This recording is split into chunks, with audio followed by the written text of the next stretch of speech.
Hello mga ka-trader, dito na naman tayo para nagbabalik.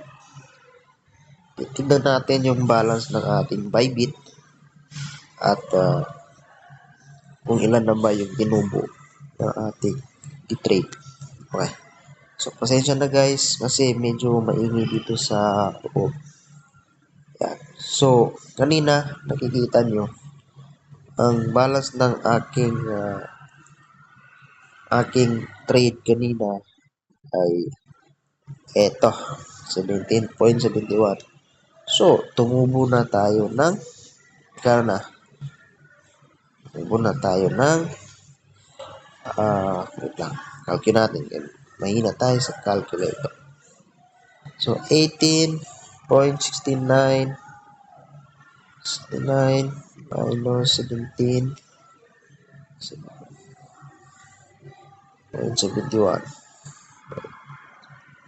So, tumubo na tayo ng $0.98.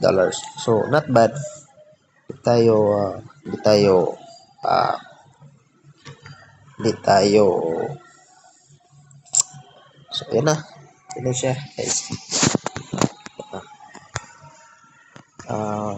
Ang leverage ko dyan, guys, is 5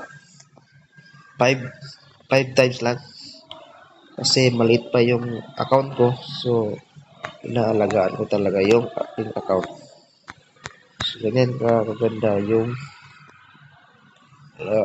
maliit ang leverage. Maliit din ang stocks. So, dito, mag-adjust ako ng stop loss. Dito, kahit bumaba is hindi ma-hit yung stop loss natin. Yeah. So, dito, stop loss ko is 0.3503. Punta lang ako dito. Adjust ko yung set. Stop loss ko dito. Dito. Alright. 0.3503. Tama. Yan, confirm. So, ganun na.